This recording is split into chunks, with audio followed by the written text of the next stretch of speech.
a man who worked for the twin plants picked up a guy at the downtown El Paso library, and they went out to Juarez and smoked some weed and drank some beer, and then the party went downhill, and the guy stabbed him and ran over him with his own van and left him dead. And I covered that story, and I then had a similar experience with someone I met at the library who I shared an idyllic afternoon with him, and then his friend came and burglarized me 3 days later.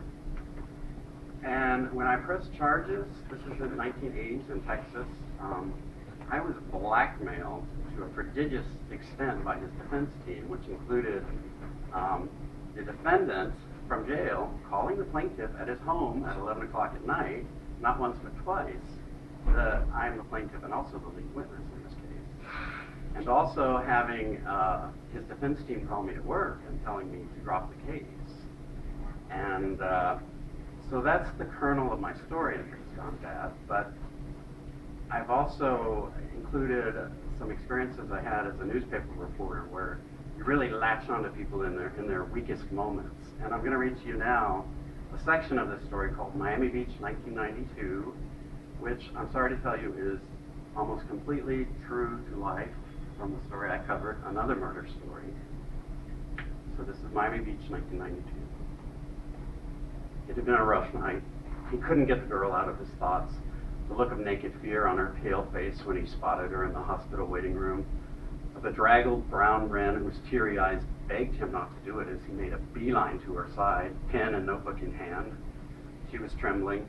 He could plainly see she was afraid that answering a reporter's questions would make it irrevocably real. It would never go away. She would never be able to awaken from this terrifying nightmare.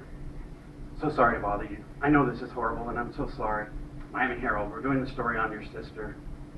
I understand, but it's important I wouldn't be intruding. We need to catch whoever did this. So if you could be strong. What did the doctor say? Do the police have any leads? With his facile, sad face and respectful faux integrity, David knew just how to direct the scene, how to soothe, how to gain confidence, when to back off, when to push forward. Again, I'm so sorry, just, if I could, it's just, we're on a deadline for the story. Is it true you were the one who found her, and that she had just bought the house? Did she have a boyfriend? And what the heartbroken sister finally coughed up for him after being peppered with questions about a calamity she was grasping to encompass was simply this: we're praying for a miracle. Solid gold. Within minutes, David was on the phone to his night editor, who pulled the story back from the copy desk and slapped in a new headline and a paragraph with the sister's quote high up. Down and done with seconds to spare before the 11 p.m. Sunday night early deadline. By now, his story would have suffered any nitpicks from the editorial desk and traversed onto the composition floor. His story would have transformed from illuminated characters on a bulky computer monitor into a column of text pasted onto a storyboard, tailored with razor blade knives and pike poles. By now, his story had been sucked in and spit out of the great rumbling printing presses at One Herald Plaza by the Bay. By now, his story had been flattened and folded, bound and bundled, and would have begun fanning out in all directions from the plant in delivery trucks driven by the Teamsters Union. Another unsung journalism success story delivered by David under the gun, going the extra mile in Wild and Woolly, Miami, taking a flat police report and injecting human pain. That's how you did it if you wanted your stories to have impact and engage the readers. You dug for the details, the ironies, the racial hot buttons, the poignant quotes. She was a pretty white girl. She had just bought the house. A disheveled black man had been seen in the area. Possible black-on-white crime in a Tony neighborhood. We're praying for a miracle. Otherwise, it was just a police press release printed on page 3B, another statistic about the crime that predictably occurred in South Florida, given its chaotic demographics. David just wished he hadn't had to work the girl so hard, the sister. He had bulldozed her so completely. There hadn't been time to ease the story out of her. If he was being honest, it felt like he had assaulted the girl in her most defenseless, broken moment, just like what happened to her sister. Was that being too dramatic? He was always so hard on himself. David never bullshitted himself about his motives or the consequences of his actions.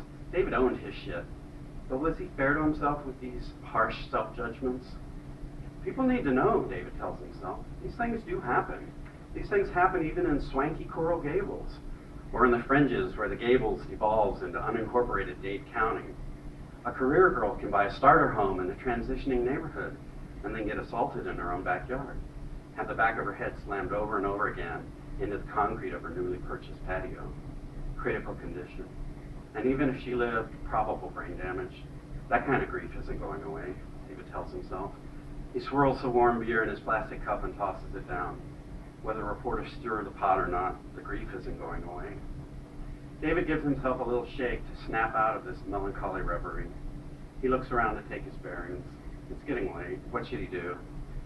He's sitting in a moonlight patio of a seedy bar on the seedy end of Collins Avenue, the druggy stretch of Miami Beach near the 5th Street intersection. The patio is a concrete rectangle bounded on 3 sides by cinder block walls. The decor is urban tropical, peeling yellow paint, potted palms, and strands of blinking colored lights. The night sky above him is bright and clear, innocent of the evil that men do each day.